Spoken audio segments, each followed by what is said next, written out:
Yo, what's up, bro? Hey, what's going on? Well, today I thought we'd all sit down and talk about one of my favorite life theories called ride the ride. Riding the ride. What do you mean by ride the ride? Are we talking about riding some carnival ride, or are we talking what? It's funny you asked that. Life? So this is a life theory, which is similar to going to Worlds of Fun, Six Flags, St. Louis. Like, you're riding the ride of life. Mm-hmm. Because a lot of times, I think a lot of people like to bring their ego into it and say, I'm going to take control of life and I'm going to steer and I'm going to take control of every situation. Because one of the greatest things I think I've learned in life thus far and more recently is when you don't control stuff and you allow it to happen and you experience it and simply ride the ride, life happens for you, not against you. Yeah. Oh, absolutely. I mean, it makes so much sense, but to some people it's like, oh, that just sounds like just the go with the flow life. Like, you're just being lazy. You're not doing anything productive. Like, people who think like that aren't productive. I'm like, really? Yeah. Well, if you look at it though, if you think about it, we're not saying like you're riding the ride and just letting life happen and it's all going to magically work. Yeah. You still have to put in work. Right. Yeah, and that's the hardest thing about this theory is you still have to put in work. You still have to do what you do. Yeah. Because thoughts create actions, actions create manifestations. Mm-hmm. But at the point that you're working against yourself and putting in double the work, double the action, double the thought, now you're overthinking, now you're overacting, or you're controlling a situation to work out for you. Mm-hmm. And if that situation doesn't work out for you, you're still going to get burned, but it's going to hurt twice as bad than if you would have just followed the omens, gone with the signs. Ride the ride. Yeah, ride the ride. Ride what you see is see the things that are coming to you. Yeah. And I'm glad you brought that in too, was because there is still, like I said, you still have to act. Mm-hmm. And we all know, and this kind of comes into dissolving ego, but allowing your intuition to tell you what to do and following that rather than saying I'm intuitive. I hear this. This is what my intuition is telling me. Okay, I'm not going to listen. Now I'm going to work twice as hard and try to control the ride and control the situation. And, try to, when I was in nursing, I knew I should have been out of nursing. I knew I should have left nursing. Yep. I wrote it out. I was sticking out grad school. I was working hard. I was getting stressed. I was getting depressed. Oh, yeah. I was trying to control everything. And then all of a sudden, I ran out of energy. I broke. It snapped. And I got out of it. And it was... The ride broke. Yeah. Oh, dude, it hurt. You broke the ride. I broke the ride. But you broke the ride without letting the ride ride. And we got into this too. You can, at some point, if you have enough willpower, you can control the ride and do what you want with the ride, but you're going to be really exhausted, really worn out, and you're going to be stressed out, and you're not going to be living that happy of a life. Well, and I think even if when you are able to control the ride and all the aspects and stuff like that, that's great and all. And things may work and you're going to be, like you were saying, stress and anxiety, things like that. Yeah. But guess what? You're still going to get the same result. You're still going to get the same result, just 10 times more work. You're working harder, not smarter at that point. Yeah. If anything. So that's what I feel like this whole ride the ride thing is work smarter, not harder. So be more efficient with what you're doing. Exactly. Don't be because I'm somebody who's oh, you got to work to get ahead in life. And if you're not working, then you're getting behind. Yeah. And so when I was in the golf business, I rode the ride. I was riding it out. I was oh, surely it's going to get better. Surely the higher I get up, the better it's going to get. Right. And I was so wrong on that. I was just okay, let's keep riding it out. And then I kept getting more stress and anxiety. But that's a situation where actually riding the ride can be bad, because you could ride the ride in a wrong situation when you think you're doing the right thing. I can see that. Yeah, no, and that happens I think that's the most common one, because that's where, and this is where this theory really takes off too, because if you think you're riding the ride and then you're having to act in 1,000 different ways to stay on the ride, you're probably not riding the ride. You're probably controlling the ride to best fit where you're comfortable. And that's the thing with this too, is if you're controlling the ride, you're staying in your comfort zone. As soon as you become discomfort and you don't know where it's going, where it's leading you to, and so forth, you're riding the ride. Yeah, absolutely. Because we talked about this too. It's like the roller coaster, if you think about it, right? You hop on the ride. You're in a car. The lap bar sits down. Now you're on a track that you have no control over. You can't control the speed. You can't control the direction. You can't control anything besides your emotions you experience while riding the ride. Some people call that life. Yep. But some people go to amusement parks so they can experience life twice as much. But we talked about this on the previous one we had some camera issues, but you know, you're in this car. If you look too far ahead and see all the hills, like say the Mamba at Worlds of Fun, like it's scary. That's a lot going on in front of you. Yeah. And then you see the turns and you're like, whoa. But if you stay focused on the car in front of you or the track in front of you in the moment, you don't know that there's 3 massive hills coming up. Yeah. Yeah. I guess that's easier said than done. And you're also talking to somebody who doesn't like roller coasters sitting over here, which is hilarious that we're talking about this. Yeah. But no, I see what you're saying though. It's not looking too far ahead. It's not having a preconceived notion of what exactly will happen or what you think you're going to control is going to happen, because we all know you get the butterfly effect too that takes over. Like you can think like a psychic could say this is going to happen, but as soon as you go left, you can rearrange your whole life with everything's willpower. different. Yeah. And then that's what, no matter what, intuitive readings are great. And, you know, I've done them and I've had great ones and then I've had bad ones, but no matter what, you still will know which part resonates with you. And then something shifts in a second and everything else unfolds. Yeah. Like I could have been traveling a lot this year maybe, but because of COVID, I can't. Yeah. And, you know, now I'm traveling in state and all around. It's, you know, exactly. It's butterfly effect. I'm still traveling, but it's shifted. You're traveling. You're just not traveling where you thought you would be. You're not outside of the country in exotic places. You're in the United States. Yeah, I know. Stuck here for a little bit. But another cool thing with Ride the Ride is if we, you know, so if you look too far in the future, you're looking at too far ahead, and that can be scary, right? Intuitive people do this all the time. And the more intuitive you are, the more out of reality you like to stick. You like to be ahead of what's coming so that you don't get hurt. You're not riding the ride.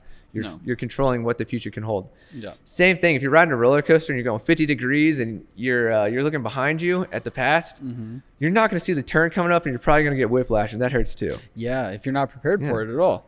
Now, also, along with riding the ride, and you were talking about you can't look too far forward, you can't get hung up on the past either. No, exactly. You can't get hung up on what's already happened. Because if you're riding a roller coaster, I've never seen anybody who's like, dude, this is... Yeah, I think most of them are kind of too fast most of the time for people to like turn their head back. But I mean, still, like that's the whole point. Like on a roller coaster, you can't look backwards. No, you can't. If you can, well, then you're probably on something that's spinning, is what I would imagine. Which is why I love this theory so much for people who are like stuck in their past too far ahead, because we both have the tendency, I think, to go ahead. But just as soon as I totter ahead, I go to my past of like, I'm acting this way because my past. And I'm like, what if I just sat in the car and took the lessons from my past, stayed in the present, was aware of where I wanted my future to go, but didn't try to control it, and just rode the ride of life every day. Now I'm not stressed because I'm looking too far ahead. Now I'm not depressed because I'm paying attention to what happened in the back. Now I'm living in the moment, enjoying everything that's happening, knowing that it's leading me to where I want to go. But I'm going to learn lessons along the way. Yeah, absolutely. And it's not like riding the ride and like going through all this, like by doing all this, like you're not going to like have like heartbreak or, you know, issues or problems, because you are. Yeah. But those are things like, that's, you know, people call those like struggles or stuff like that. But like really without those, you don't learn how to grow. You don't learn how to be like the next, you don't know how to level up is a great way to put it. Yeah. It's like shifting gears in a car, right? Yeah. You learn so many lessons. You're at 7,000 RPMs. You're like, boom, third gear. Let's go. But now you're at the lower end of third gear. You got to rev up in that gear. You got to learn more. That's the toughest thing in entrepreneurship and spiritual stuff too. Because I know some really good people that had a lot of crap happen to them. But then you take all those crappy lessons that they were taught, and look where they're sitting now, and they're able to they're able to handle where they're at with the lessons that they learned from the past. Yeah. And the only way to learn that stuff is to fail epically. But if you're looking too far ahead and you're like trying to control everything, you're not learning the lesson anymore. Not at all. Now you're softening the lesson, but you're focused all your energy on controlling it to make it hurt less. Because in the past you got burned on something. Yeah.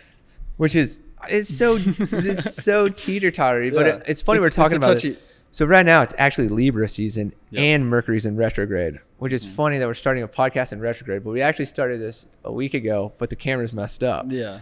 But this is such a Libra conversation of like, is looking too far in the past good? No. Is looking too far ahead good? No. Sit in the middle. You gotta have a right balance with it. Like, I mean, like most things in life, you gotta have, like, if you don't have like the right balance, or if you're not in balance, or if you're not in alignment, things are going to go wrong. Yeah. So it's just like, you got to find that happy medium of being able to take your past and what you think your future will be, and being able to just take day by day and just be.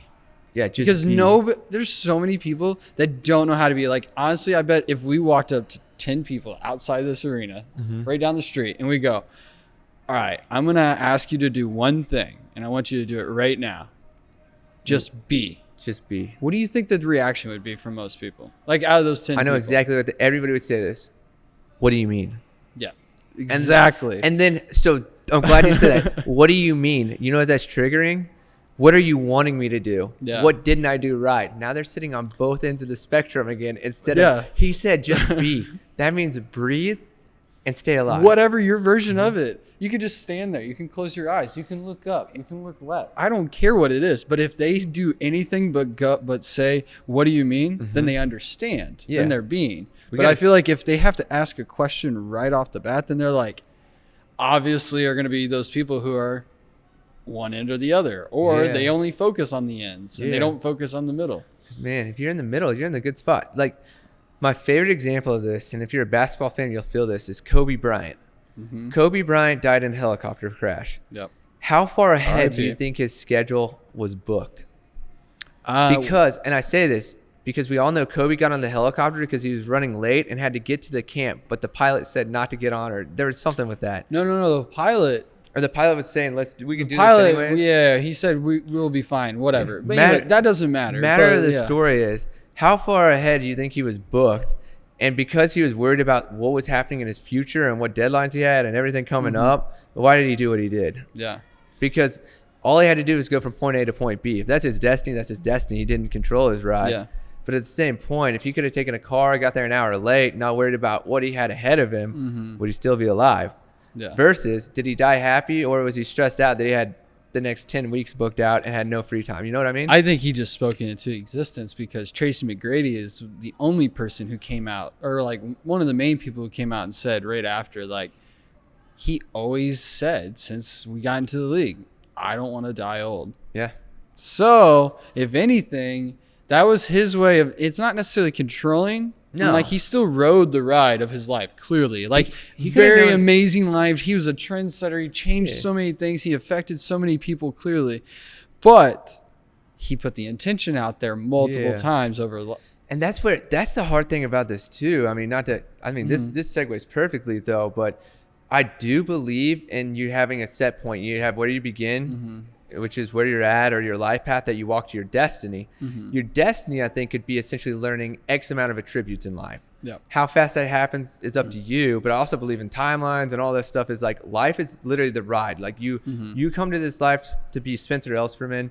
You jump in the meat suit, you're the soul. Now you're just going with the flow, and the planets, the universe, everything's leading you where you need to be. You get your intuitive thoughts when you need it to advance, so forth. All you're doing is simply experiencing emotions. But then at the same time, you got willpower, which is, if you're looking at this on a diagonal line, your life path is from the bottom corners to the top right-hand corners. Your life path is that. The simpler life is, the more you're sticking to that line. Willpower or consciousness allows you to go off of that line, back and forth, and you can go to either spectrum. And with that, that's the willpower that you're allowing yourself to have and manifest with, which is controlling the ride at that point, because your trajectory is from here to here. Hope I don't mess up my camera. It's here to here. Now you're oscillating and having fun with life through willpower and control. But as soon as you let life happen, you're back on the line. Yeah. And that's what I like about this theory too, is when people are like, life is so hard. Why am I so stressed? All this is happening. I'm like, you are so far out of what people call alignment that you fell off your line. No wonder the universe is shoving you back to the line of least resistance. In a way, I mean, for people to visually think about this, think of bowling. Whenever you put the little bumpers up, guess what? It's keeping you in line while trying to. You may go, Plinko. But it's those bumps back. You may go Plinko or pinball on them, going back and forth. But as long as it's life's gonna keep bumping you back where you're supposed to. And it's hard too. And the more willpower choices you make, the more you control it. Yeah, that's what I was saying, just in another way. Yeah. But the more choices or more control you're trying to put on it, the tougher it's going to be. Yeah. You're fighting it, and it's going against the grain. And this is where this theory gets hard to understand too, because that's where I don't even know this to the degree of that. But now, like, we do have challenges in life how long do you wait those out for? How much, if you're building up an attribute. Okay. So, and this is where it gets tricky because you just have and that's where I use my intuition, my gut on stuff that is hard. I'm like, okay, well, I'm going to stick this out. I think this is building something better for me. But then you have the flip side of that is are you getting negative omens towards something? And that's where I almost use omens as is anytime I do this, is bad stuff happening? Is it a reoccurring echo? Or is it just did we hit some stability and now we're going to start oscillating again? Yeah. And I always put that out there. And that's what I use kind of as my method to make sure I'm not controlling and to make sure it's something that I should be doing is I always say I'll be universe, give me a sign. Give me a really clear sign that I'm on the right path and I'm doing what I should be doing. And it's amazing what comes in on those. And it's one time I was I don't know how to know this sign. And then I was I asked for another one. It's give me a really, really clear one. And I got hit in the face and I was okay, cool. Thank you. But it's funny how they come in as good or bad when you ask for that clear sign. And then it's all back to interpretation. And then you can lie to yourself if you want. And yeah. Well, yeah, it's funny that you brought that up because I was just about to say, I was with this, it's kind of been sounding like we're only talking about work and related things like that. But that point applies to relationships. Oh, for sure. Heavily on relationships. Heavily. And to the extent to where it's do you wait something out long enough? Yeah. Are you waiting it out too long? Yeah, Are you not waiting it out long enough? Are you not giving the person a chance? You could, whether it's too short or too long, that's where it's also is it will? Is it your will? Or are you trying to control the situation? Or are you taking it day by day and just being and letting it evolve and be what it's supposed to? I mean, relationships. Or fall apart like it's supposed to. Yeah, relationships, business, entrepreneurship. Yeah. I mean, entrepreneurship, we never have stability, right? And when we do, I freaking love it. And I've learned to embrace it. I used to hate stability. But whenever I have stability, I manifested some stability that's up right now. And it feels so good because I missed it so much. And my life was teetering between relationships, wealth, and health and wellness. And I was God, this it was too much to handle. Yeah. And then luckily we're in Libra season and the scales are balancing. But it's there's so many things in so for instance, and where I'm getting at with this is podcasting keeps coming up in every retrograde. So it's Chris, you should be doing podcasting. And I'm why? So I bought mics and then got a client that we're actually going to use this for. And I'm oh, okay. But anytime we do a podcast, last time the camera was shaking, weirdly. We've had audio just randomly disappear. Yeah, we've had weird camera files. Camera just shut off. So randomly, it's in that sense, it's learning is teaching me stuff. The way I took those moments where now it taught me all the errors not to make when somebody's paying me to do this. Yeah. The flip side, if they keep happening after you learn all the problems, it's probably the universe being dude, don't do this. Do it for other people. Yeah, exactly. But I even did that 4-hour meditation. This was part of it, even with these freaking mics. I'm starting to just see that. But it's crazy. And it's always ask for the omens to guide you to the path because it's the hardest part. I know people who essentially they hit resistance. They want to give up right away. And it's well, if you do that, you're going to stay the same. Yeah. But maybe it's their intuition saying, no, that's not your way. Yeah, that could be. And it gets difficult at that point. So for somebody that's watching this, I know you kind of just briefly went over what you do, but for somebody who doesn't quite understand what you're wanting or what you're doing, what's the best way to go about to see these omens or for somebody who doesn't understand everything that we may have discussed, what's the best way for a person to even maybe realize that they're not riding the ride? Well, there's the tricky, so detachment's the number one thing to look at in this situation. So when you're attached to something, whether it be a person, a situation, an event, or an outcome, you're controlling it, right? So you're looking at finishing at point B. No matter what, you're going to steer the car to point B. Yep. As soon as you detach, point B doesn't exist. Now you're looking at the situation from a 360 perspective of yourself, the people, the situation, and the possible outcomes.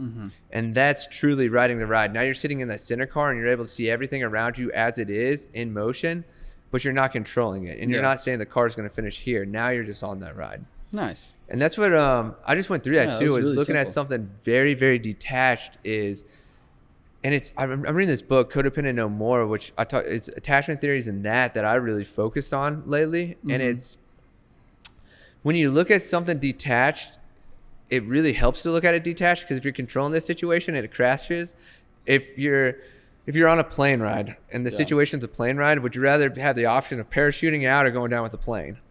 Definitely the parachute. Yeah, so if you're detached, you can eject from it at any time, and you're not going to go down with it, but you're going to learn the lessons from it. Yeah. If you're attached to it, it's going to go down and it's going to hurt like hell. Yeah, and you're just hoping for a miracle that the plane's going to start working before it crashes and hits the water. Yeah, and that was the detachment, like learning detachment, how to be. So there's times to attach to relationships. Yeah. Like if you're going in deep with somebody, it's good to attach. But if you're going through struggles, it might be a good time to detach. You're still in on it. You're still feeding it energy. Yeah. You're not attached to the outcome, but you're still holding ground to it. Yeah. And that's what I know. There's a person I keep seeing her. She was the one who like led me to these books. We got to bring her in and talk about attachment theories and stuff. Absolutely. Because it's such a cool science to see how your brain works when you're attached to an outcome. But then also if you're manifesting that outcome and it's a part of something you want, that's a positive attachment, and that's where you can ride the ride and set the destination point, but not control it, but end up there. There you go. And that's like good willpower. Yeah. So nice. what was that? That was my watch. Oh, wow. I'm sorry. I got a little aggressive over here. But yeah. I mean, that's riding the ride. I think we kept it under 25 minutes. Yeah, too. I think so too. But I mean, riding the ride, everybody just be. Remember, just be, and just be you. Yeah, and think first and foremost. And anytime you feel yourself getting super stressed and super heavy and stuck in a situation, detach, look from behind, and just think, am I riding the ride, or am I looking? If you're depressed, you're probably focusing too much on the past. If you're anxious, you're focusing too much on the future.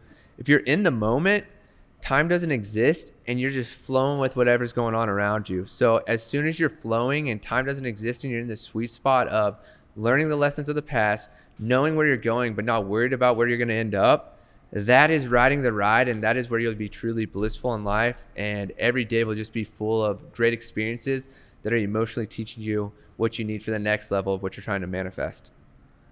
Boom. And if I could drop this, mic drop. Yeah. So guys, make sure you like and subscribe to this channel. I'm going to be dropping more of the life theories. Like I have the Sims. Like if you've ever played the game Sims growing up, that's going to be one. That'll be a good one. We have Life Path, which is what I'm big into numerology. We have Destiny, which is North Node, South Node in astrology. You have your Zodiac. You have all these different life models that I love to talk about. And a lot of good stuff. A lot of good stuff to come up. Kundalini. There's so much spiritual stuff. But I just did a workshop on astrology and numerology that I definitely want to do a podcast on too. So awesome. We got to test this out, see how it turns out, and then we'll have more episodes coming. Yep. And definitely some on healthcare right now too. That's a mess. So we'll talk more. Thank you so much for watching. Have a good day.